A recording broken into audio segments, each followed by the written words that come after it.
Good morning, students. This is Dr. Shubhi, and today we will be discussing t-test applied on null hypothesis. I will quickly tell you a very interesting story of a person called as Gaussette. He was very famous statistician, best known by his pen name Student, and he has worked on t-distribution. Now, there was a company called as Guinness where he was hired, and he was working over there, and he had to find out the difference between two samples. So his work was very good, and that was really very helpful for others. He wanted to publish that, but publishing was not allowed by the company, so he coined a pen name, and that pen name was called as Student, and therefore the test became very popular as Student's t-test. So mainly the person was the concept originated by W.S. Gaussette, and it was not publicly allowed to publish, as the company was not trying to reveal the secret of their company's production. So what he did was that there were two samples of wheat and barley, and he had to find out the difference between the two. So for the same, he devised the t-test. Here, this one is reflecting this graph normal distribution, and 2 is reflecting this blue normal distribution. Now, quickly we will see how these are interpreted. So mainly, t-test tries to find out whether the mean of two groups are statistically different from each other or not. So supposingly this is one group and this is the normal curve for that group, and this is the second group, and this is the normal curve for the second group. Now this is M1 is the mean of the first group and M2 is the mean of the second group. So the test tries to reveal whether the mean of two groups, these two groups, the mean of two groups, which is 40 and 60, are statistically different or they are same. That we have to find out. You can see this distance from here to here is called as the variability. How much is the variability? How much is the spread of the data? Let's come to next slide. Now let's see again these two samples with mean 1 and mean 2. You can see, and this distance of, you can see in the red ink, is the variability of the group 1, and this distance of the blue in the shown by the blue arrow is the variability of the second group, and this is the difference between the two groups, the difference of two groups. So you can see the difference between two groups. We call it M1 minus M2, and standard error of difference. This is one more term which is called as standard error of difference between the mean. This is basically we are trying to find out the difference between the variance, that is the difference between the dispersion of the two groups. Let's come to next slide and understand it better. Till now we have understood that the difference between two groups is M1 minus M2, and the standard error of difference between the means is called as SE, standard error of difference. Now come to this slide. Only focus where my pointer is going. Now this is called as signal upon noise. So signal is telling the difference between the two group means, and noise is called as the variability of groups. You can see the difference between the two groups is placed here, and the variability of the group is actually the difference between the dispersion.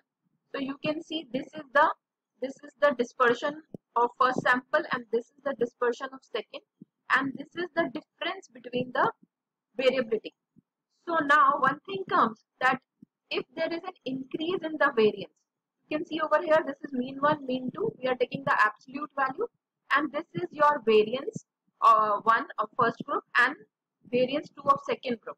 So we are saying if there is an increase in the variance, the t value will decrease, which means the noise will the noise will increase. If I'm increasing the noise, the signal is decreasing. Likewise, if I increase sample size, then the signal will increase. So if the variance is high, if the variance is increasing, which means the noise in the data is increasing. Now you will say, what is noise? Noise are basically the outliers which are spreading your dispersion from here to here. Supposing it reaches from here till here, which means your dispersion is increasing. And dispersion increase means the data is not like, it's not a normal distribution. The data is not centered around the mean. It is, we have different types of data, all different data, like 1, 2, 3, 4, 5, 6, and all different kind of data. And like data is what? Like 40, 50, 40, 50, 55, 55, 56, 57. So that is like data. So if the dispersion increases, the noise increases. That is how also we talk. In terms of statistics, we say difference between the group means and the variability of the divided by the variability of the group, and this value is called as t value. Now this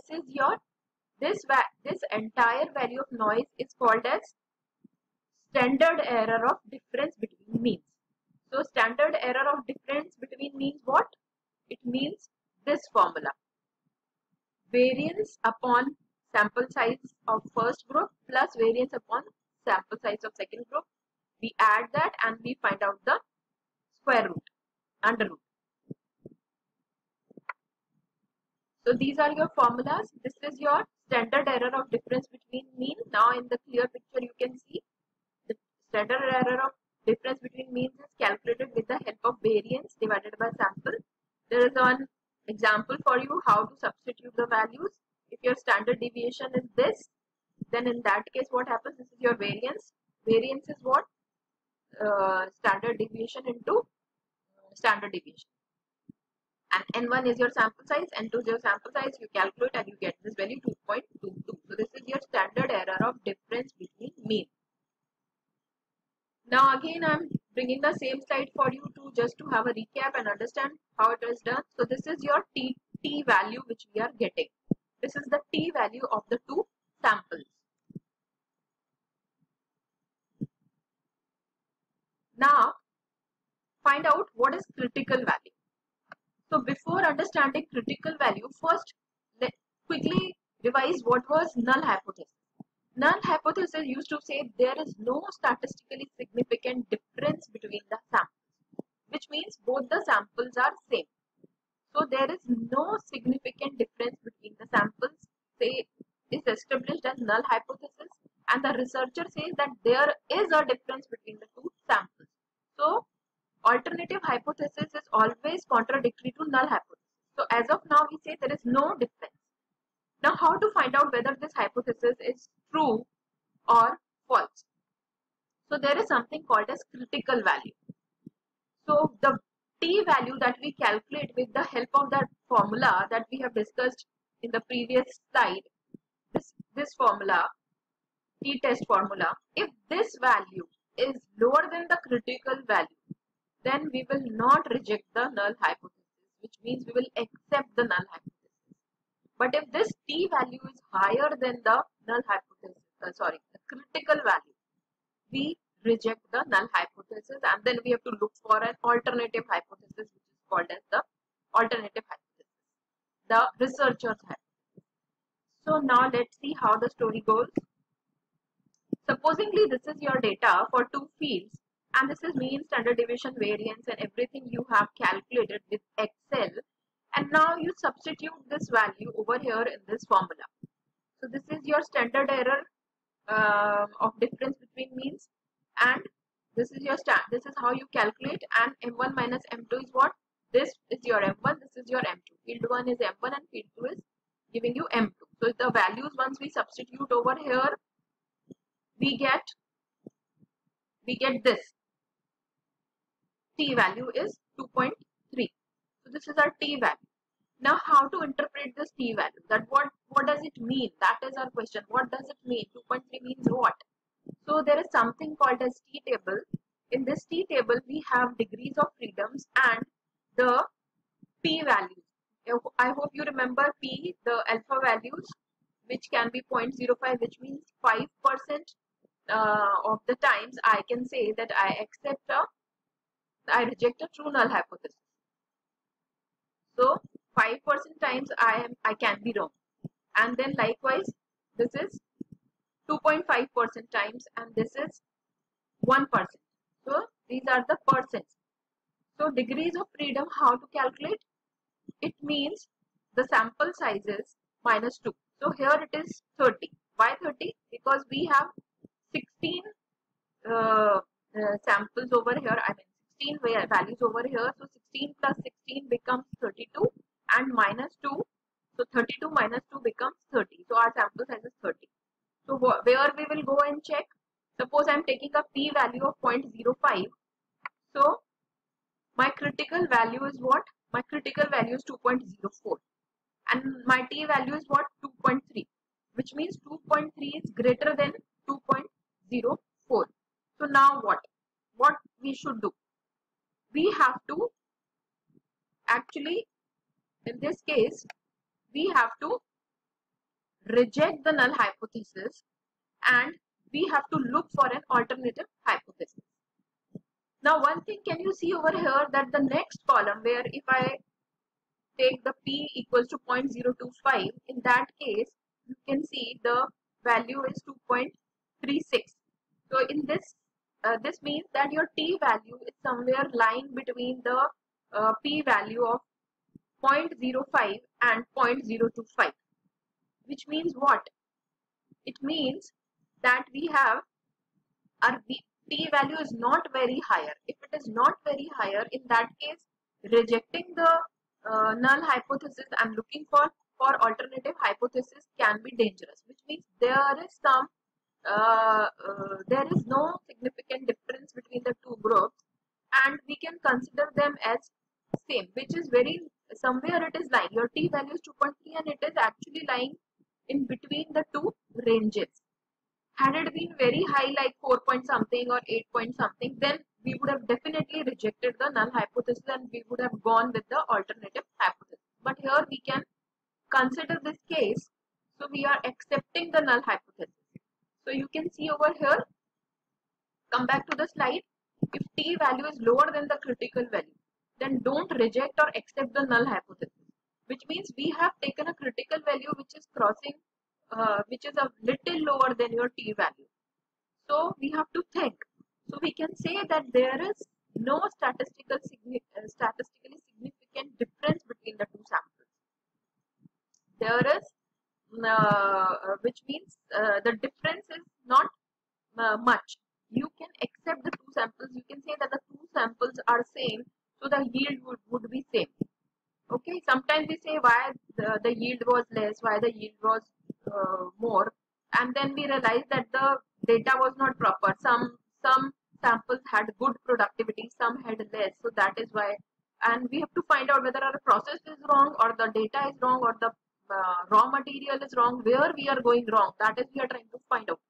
So now here what we are doing, we are not rejecting the null hypothesis because the t value is not very higher. Now in the next session we will see how we can apply this t-test in Excel, and we can find out this t-test critical value with the help of Excel, the right value. What is the right value? So that we will see with a quick demo in MS Excel. I hope students you are able to understand what is t-test and how it is applied. It is very simple. You have to just understand the concept of t-table, and you have to understand what are degrees of freedom and what is our p-value that we have fixed for our t-test. How much risk we are ready to take, whether it is 5% or 2.5% or 1%, what it is. That is how we have to think, and then we can definitely use MS Excel and do these calculations very quickly. So this is Dr. Shubhi logging out from YouTube, and in the next session I'll be giving you a demonstration on how t-test can be applied in MS Excel on a given set of data. Thank you.